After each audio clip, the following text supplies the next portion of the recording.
आइए दलाल स्ट्रीट पर पिछले हफ्ते क्या हुआ इस पर नजर डालते हैं। दलाल स्ट्रीट पर बुल्स की वापसी होती नजर आई। निफ्टी ने अपने पिछले 2 हफ्तों की गिरावट पर रोक लगा दी, सीज फायर ऑप्टिमिज्म के चलते और बार्गेन हंटिंग और रिन्यूड बाइंग मोमेंटम के चलते। आसान भाषा में पैनिक से कंसोलिडेशन और उसके बाद क्या आगे यूफोरिया देखने को मिल सकता है। वीकली स्कोर कार्ड की बात करें तो निफ्टी 23,623 1.10% ऊपर, सेंसेक्स क्लोजिंग प्राइस 75,528 1.73% ऊपर, बैंक निफ्टी क्लोजिंग प्राइस 56,015 4.25% ऊपर, निफ्टी मिड कैप इंडेक्स 1.16% ऊपर, निफ्टी स्मॉल कैप इंडेक्स 0.48% ऊपर। इस हफ्ते का स्टैंड आउट मूव यही रहा कि आखिरी दिन यानी कि शुक्रवार को 461 पॉइंट का सर्ज देखने को मिला, जहां पे पूरे हफ्ते के लॉसेस रिकवर तो हो गए और निफ्टी 50 अपने हाईएस्ट लेवल पर भी बंद हुआ। अब वो कैटलिस्ट जो रैली को बढ़ाते नजर आए, एक तो आरबीआई के फॉरेक्स मेजर्स। आरबीआई ने नए new dollar rupee swap facilities शुरू किए हैं, जिसमें एलिजिबल एक्सटर्नल कमर्शियल बोरिंग्स देखने को मिलेंगे और फ्रेश FCNR डिपॉजिट्स भी। ये मेजर्स फॉरेन करेंसी इनफ्लोज को अट्रैक्ट करने के लिए और लिक्विडिटी इंप्रूव करने के लिए लिए गए हैं।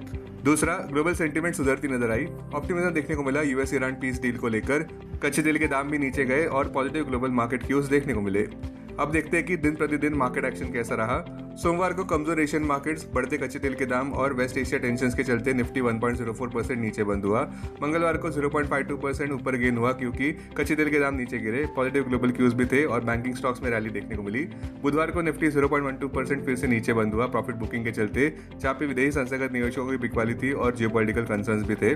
गुरुवार को निफ्टी और 0.23% नीचे गिरा क्योंकि यूएस ईरान डेवलपमेंट्स, विदेशी संस्थागत निवेशकों की बिकवाली और हाई यूएस इन्फ्लेशन फिगर्स देखने को मिले। और शुक्रवार के व्यापार में आखिरकार यूएस ईरान पीस डील की उम्मीद और गिरते WTI कच्चे तेल के दाम $86 प्रति बैरल और स्ट्रॉन्ग वॉल स्ट्रीट और ग्लोबल क्यूज के चलते निफ्टी में उछाल नजर आया। मोटा मोटी निफ्टी बेयर्स अपना टॉवेल थ्रो करते नजर आए, improving fundamental data point backdrop के चलते। Bottom line, overall improving fundamentals देखने को मिल रहे हैं, जिस वजह से बेरिश निफ्टी ट्रेडर्स रीअसेस करने वाले हैं अपने पोजीशंस को। संक्षेप में कहे तो निफ्टी के लिए अब इमीडिएट चैलेंज है अपना साइकोलॉजिकल लेवल 24,000 फिर से हासिल करना। इसके ऊपर निफ्टी 200 डे मूविंग एवरेज को हासिल करने का प्रयास करेगा, जो करंटली है 24,920 मार्क पर।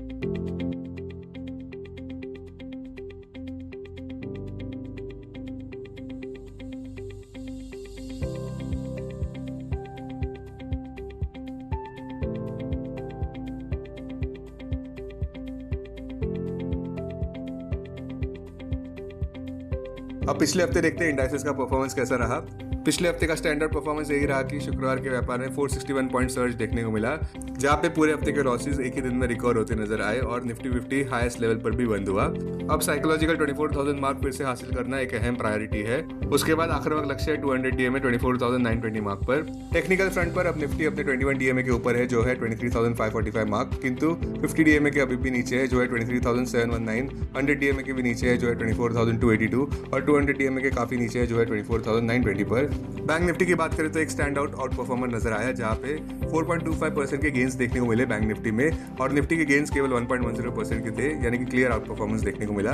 बैंक निफ्टी का ऑल टाइम हाई देखने को मिला था फरवरी 3 को 61,764 पर। अहम हर्डल 200 DMA पर है, जो है 56,986 मार्क पर।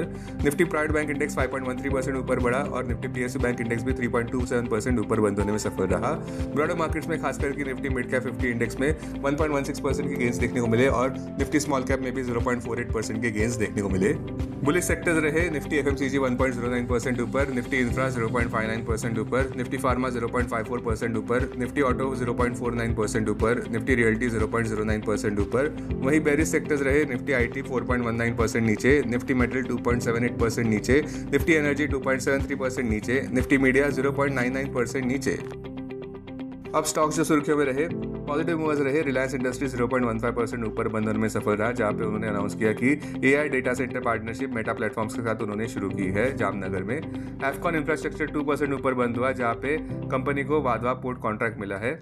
जी एंटरटेनमेंट एंटरप्राइजेस 0.29% ऊपर बढ़ा, जब कंपनी को अप्रूवल मिल गया ₹2,300 करोड़ का फंड रेजिंग करने का।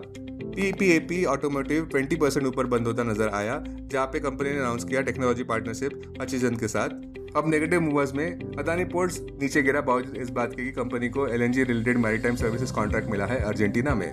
पिछले हफ्ते के निफ्टी 50 के गेनर्स इस प्रकार रहे। कोटक महिंद्रा बैंक 6.85% ऊपर, एक्सिस बैंक 6.6% ऊपर, आईसीआईसीआई बैंक 6.24% ऊपर, इंडिगो 5.10% ऊपर, एसबीआई 4.03% ऊपर।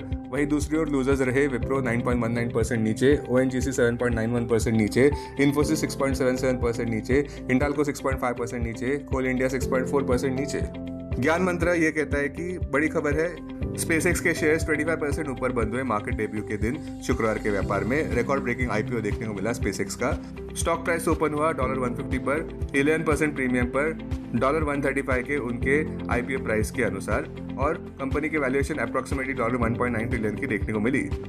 इस रैली की वजह से इलॉन मस्क की नेटवर्क भी बढ़ी और वे दुनिया के पहले ट्रिलियनर बन गए।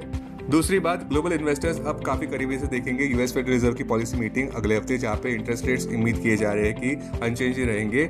और ये पहली मीटिंग है फेड चेयरमैन केविन वॉर्श की।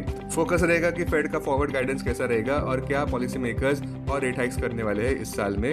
इन्फ्लेशनरी प्रेशर्स जो मौजूदा देखने को मिल रहे हैं उसके चलते, और हायर एनर्जी कॉस्ट देखने को मिले हैं स्ट्रेट ऑफ हॉर्मुज के डिस्ट्रप्शन की वजह से।